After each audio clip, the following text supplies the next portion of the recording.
रेगिस्तान का सितारा।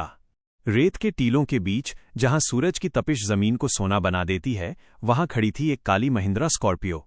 उसकी चमकीली बॉडी और रौबदार ग्रिल उस बेजान मंजर में एक जानदार सी छवि बना रहे थे। उसके ठीक सामने पूरे आत्मविश्वास के साथ खड़ा था अर्जुन। अर्जुन सिर्फ एक नाम नहीं था, वो उस बंजर जमीन का एक हिस्सा था।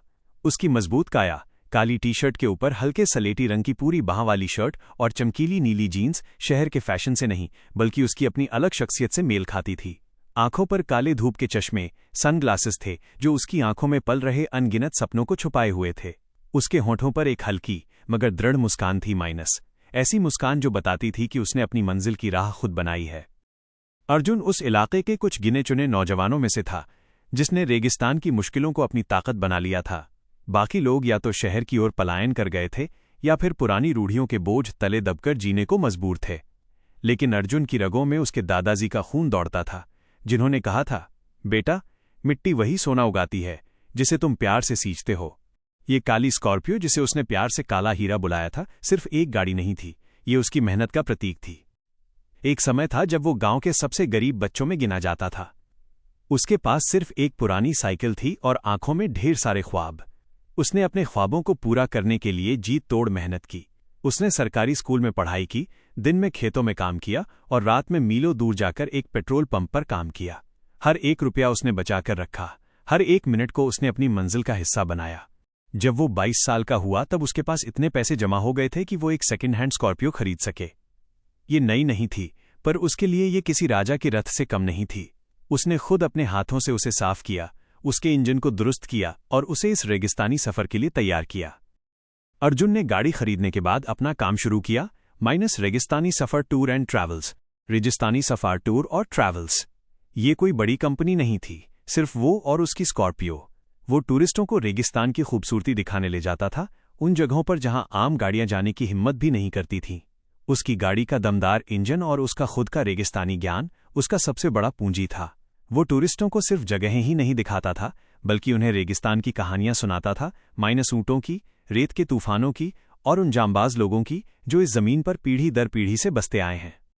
आज वो स्कॉर्पियो के सामने उसी जगह खड़ा था जहां से उसने अपना सफर शुरू किया था। आज उसे यहां खड़े हुए 3 साल हो गए थे और इस 3 साल में उसने अपनी जिंदगी को पूरी तरह से बदल दिया था। पीछे रेत पर उसकी गाड़ी के टायर के निशान एक लंबी दास्तान कह रहे थे। उसके पीले और नारंगी रंग के स्पोर्ट्स शूज रेत में हल्के से धस रहे थे, जैसे वो रेत को छूकर उसका आशीर्वाद ले रहा हो। उसने अपनी कलाई पर बंधी घड़ी देखी। ये उसके पहले टूरिस्ट से मिली हुई एक छोटी सी भेंट थी, जो उसके लिए अनमोल थी। समय हो चुका था। आज अर्जुन को एक बहुत ही खास मिशन पर जाना था। ये कोई टूरिस्ट ट्रिप नहीं थी। उससे कुछ ही दिन पहले गांव के मुखिया ने उसे बुलाया था। मुखिया ने एक भारी आवाज में कहा था, अर्जुन, तुम्हें तो पता ही है कि हमारे गांव की जल समस्या कितनी गंभीर है। वो नीली नदी जो कभी हमारे पास से बहती थी, अब सिर्फ एक सूखी नाली बनकर रह गई है।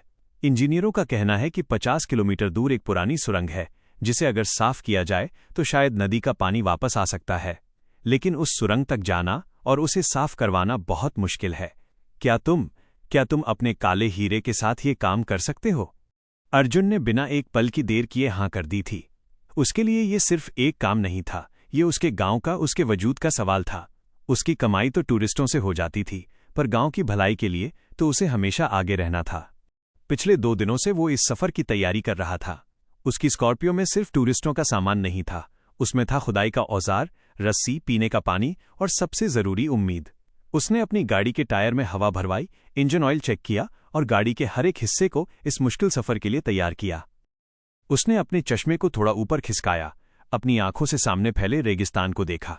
आज का सफर आसान नहीं था। ये रास्ता ऊंचे नीचे टीलों और नुकीली चट्टानों से भरा था। अर्जुन ने एक गहरी सांस ली, उसके फेफड़े में रेगिस्तान की गर्म हवा भर गई। उसने अपनी कमर पर दोनों हाथ रखे, जैसे तस्वीर में दिख रहा है, और फिर अपनी स्कॉर्पियो की ओर पलटा। गाड़ी में बैठने से पहले उसने स्कॉर्पियो के बोनट पर हल्के से थपथपाया और मुस्कुराते हुए कहा, चल मेरे साथी, आज हमें अपने गांव के लिए एक और इतिहास बनाना है। वो ड्राइवर सीट पर बैठा, इग्निशन ऑन किया।